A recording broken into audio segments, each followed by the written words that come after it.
Today we're going to be discussing some NHL trade rumors, and it involves the Pittsburgh Penguins, and that's coming up next.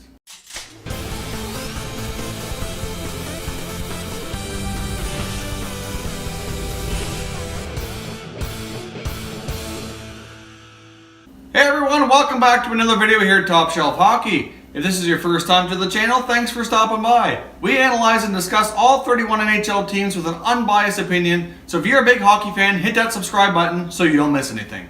Alright, diving into today's content, some NHL trade rumors and the Pittsburgh Penguins. As we all know, the Pittsburgh Penguins are two-time defending Stanley Cup champions and looking to make some more recent history as being the first team in a long time to look at three-peating.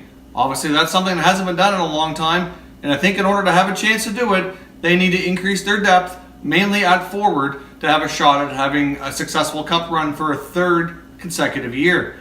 Obviously, earlier this year, they have made a couple of moves, but nothing too significant. They picked up Riley Sheahan, who was expected to shore up that third line, and they also traded out Derek Pouliot to Vancouver as well.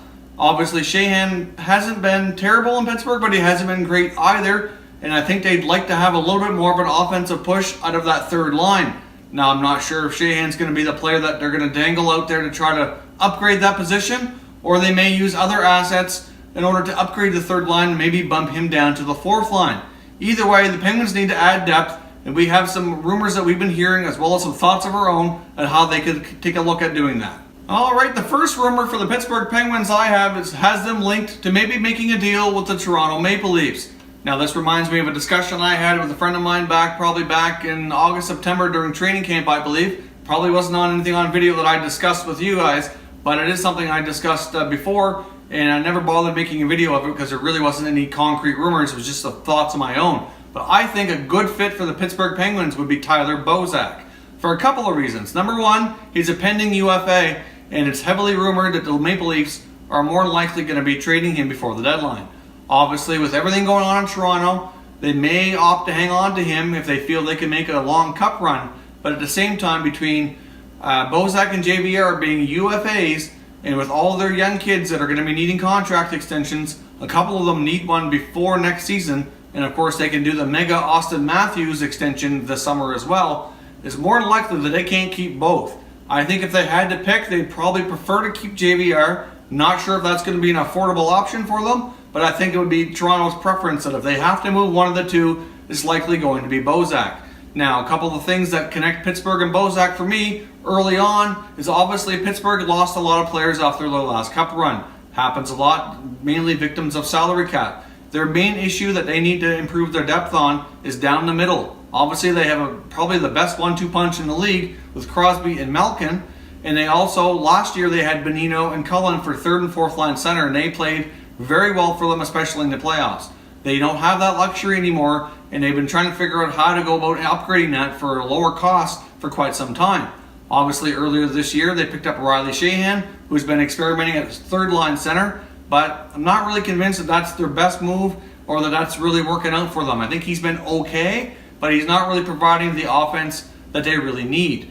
Now, I think that if you take a look at Bozak being a pending UFA, that's not too difficult of a move for Pittsburgh to make with their salary cap situation. I think they could probably work something out. I'm not really sure what would go back to Toronto, but I think Bozak would be a perfect fit for Pittsburgh, being that third line role. He could reunite him with one of his best buddies in Phil Kessel. They had a lot of magic in Toronto, and they are really great friends off the ice as well. So you know those two guys would love to play together. I'm sure if Phil is being any kind of an influence in that Pittsburgh locker room and management and coaching, and I'm sure being the type of player he is that he's not afraid to share his thoughts, and they probably would talk to him about a move like this as well. I think he'd love to be reunited with Bozak. I think they played very well together. They're good friends. They have instant chemistry, and I think it could be a big boost to get Pittsburgh to have a shot at three-peating here. And as well, I think it's a good move for Bozak because it gets him a chance at a cup. Not to say he wouldn't have that with Toronto because they're having a good year as well, but obviously next season it's probably going to be something different for Bozak. If he did get traded to Pittsburgh, I'd be surprised if they were able to keep him longer term. But for a cup run, I think he'd be the perfect fit for their third line. Obviously in Toronto, a lot of the times he's had to play number 1 or number 2 roles over the years. Not to say that he couldn't handle that. I think a lot of teams he could be a number 2 center, but with the season he's having and where he's at in his career, he's almost the ideal number 3. He's good on faceoffs. He's a good 200-foot player. and he can provide offense depending on who he's playing with for line mates. So I think Tyler Bozak to Pittsburgh, if they can figure out a way to make it work, makes a lot of sense, and the Penguins really should take a long, hard look at that. Now, the second rumor we're going to discuss here is the Pittsburgh Penguins may be looking to see if they can bring in a player from Vegas. Obviously, at this point, it's hard to predict what the Golden Knights are going to do. Vegas, nobody would have predicted would be in a playoff position as of right now, and if they end up holding on to that and look like they're going to be a playoff team, it's probably really difficult for ownership and management to justify to their brand new fan base that they're selling off assets at the deadline, even though they're going to be a playoff team. Obviously, as a fan of anybody who's a fan of Vegas is going to want to see what they can do in the playoffs. And really, at this point, they've surprised so many people in the regular season to be where they're at.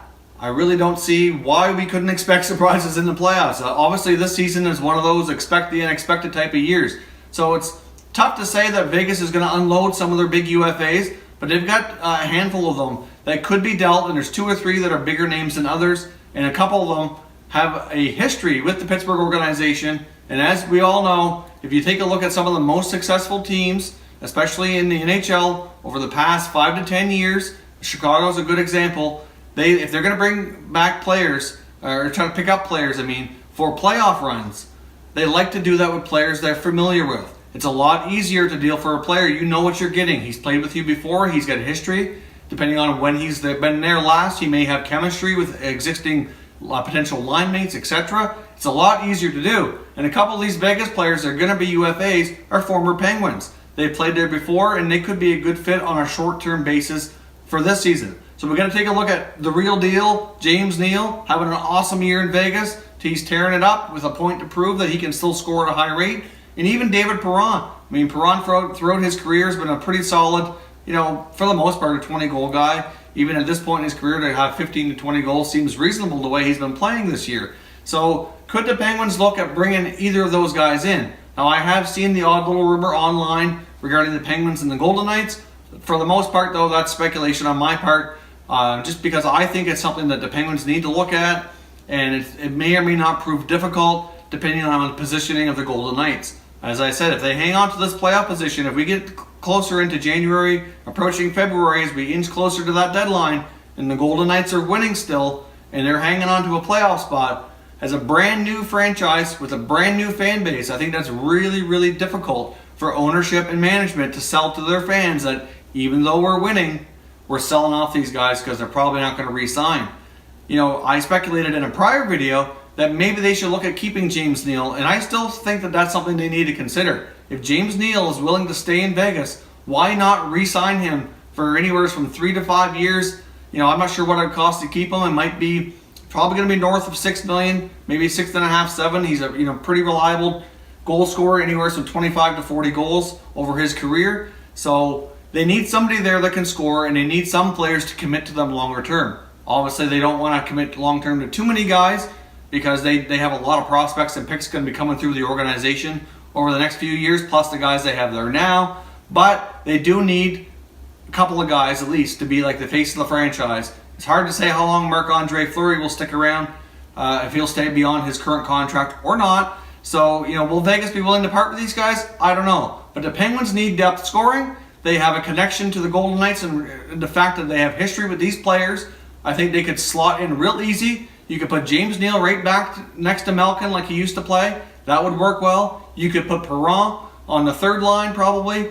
And I don't know if they could do Bozak and one of these guys. I'm not sure they'd have that much flexibility, but one or the other. I think they definitely need a center more so than a wing. But obviously, just because you have a need doesn't mean you're going to be able to satisfy that need with your ideal position. So as a backup plan, they have other guys who might be able to play the center ice role and maybe add strength on the wing, so that either way they get deeper as a team and have a better chance to win. So I think that more than likely you're going to see Pittsburgh make another run at this. Why not? You've had 2 consecutive Stanley Cup championships. You have an ability to bring a lot of history to your team with a 3-peat, which is something that hardly ever is done and hasn't been done in a really, really long time, since the 80s. So why not go all in and make a run at this? So I fully expect them to do that. And they're gonna unleash whatever they have in the tank to make that happen. So one of these two moves, I think at the very least makes a lot of sense for this team, and I think it's more likely going to happen if they can pull it off. They're at least going to try everything that I think they can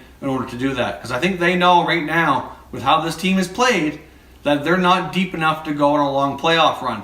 Obviously, Pittsburgh needs a backup goaltender that they can rely on, but I don't think they're going to be in a big hurry there. I think their youngster Tristan Jarry, I think, has done okay, but they probably would like some more experience behind Murray. As much as Murray's been an outstanding goaltender the last few years, one of the few guys who can say he has 2 seasons and 2 Stanley Cups, but Matt Murray has been a little bit injury prone. And with the loss of Marc-Andre Fleury and the subtraction of a reliable, solid backup goalie, if anything happens to Murray, they could be screwed for a three-peat. Even if they load up on their other depth and between their defense and forwards and they're really strong going into the playoffs, a loss to Murray would be huge and would be detrimental. They don't have another kid phenom, I don't think, that can step into the pipes here like Murray has and take over and win the Stanley Cup. So a backup goalie is going to be certainly something for them to look at, but I think they're going to take their time with that. There's been more goalies on waivers this year than we've seen recently, but there's a reason why they're on waivers is that they haven't been playing well, and there's going to be a couple of teams based on their current needs that have really loaded up and have extra goalies, so they're going to have to look at a way to upgrade that for the playoffs, but I think that's going to be right at the deadline. I wouldn't be surprised if we see some other Penguin moves ahead of the deadline. I don't think it'll be way ahead, because obviously these other teams aren't going to be parting with their players until they have a better outlook of their season.